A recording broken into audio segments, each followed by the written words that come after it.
23 जनवरी है और आज सुभाष चंद्र बोस का जन्मदिन है। तो हमें आप कुछ उनके बारे में बताइए जो हम याद रख सके और उनसे प्रेरणा ले सके। मैं सभी छात्रों से बड़ा प्रेरित हूं कि आपने आज के दिन और आज के दिन का महत्व समझा, सुभाष चंद्र बोस को याद किया।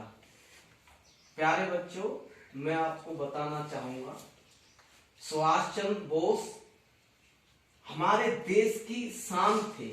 आज हमारे देश की जो सेना है, आज हमारे देश की जो पुलिस है, वो एक उनकी बनाई हुई आजाद हिंद फौज की एक सूक्ष्म इकाई है। मैं आपको बता दूं, नेताजी सुभाष चंद्र बोस का जन्म उड़ीसा जिले के उड़ीसा प्रांत के कटक में हुआ था और इन्होंने अपनी प्रारंभिक शिक्षा कटक में ही की थी और ये उच्च शिक्षा के लिए कलकत्ता गए, जहां इन्होंने अपनी शिक्षा को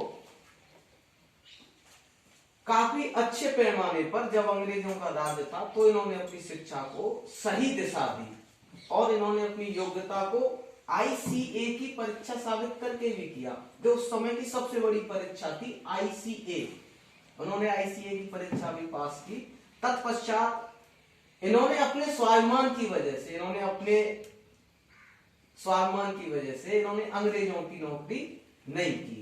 इनके पिताजी एक अच्छे वकील थे।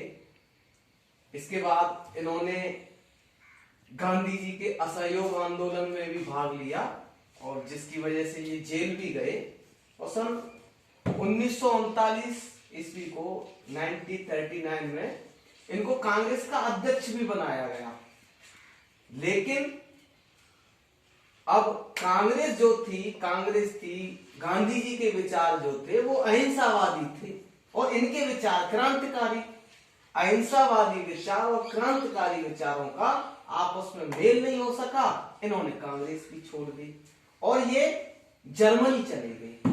जर्मनी से जापान गए, जहां इन्होंने आजाद हिंद फौज की स्थापना की और प्रशंसा की। इनकी प्रशंसा इसलिए की जाती है, कम पैसा, बहुत कम पैसा था उन पर, कम पैसा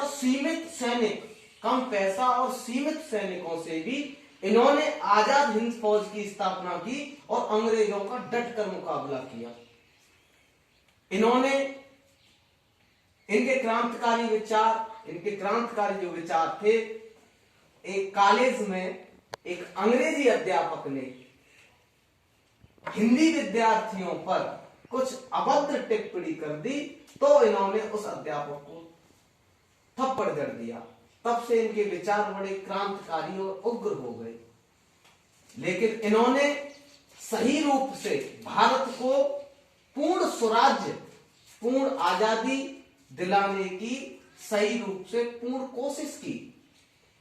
इनको जब थप्पड़ मार दिया, अंग्रेजों ने इनको जेल में भेज दिया, तो इन्होंने जेल में भी भूख हड़ताल कर दी।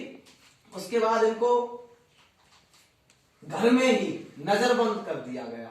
लेकिन इन्होंने पुलिस को और जासूसों को चकमा देते हुए सन 1942, 26 जनवरी 1942 को इन्होंने उनको चकमा देते हुए ये वहां से फरार हो गए और विदेश चले गए।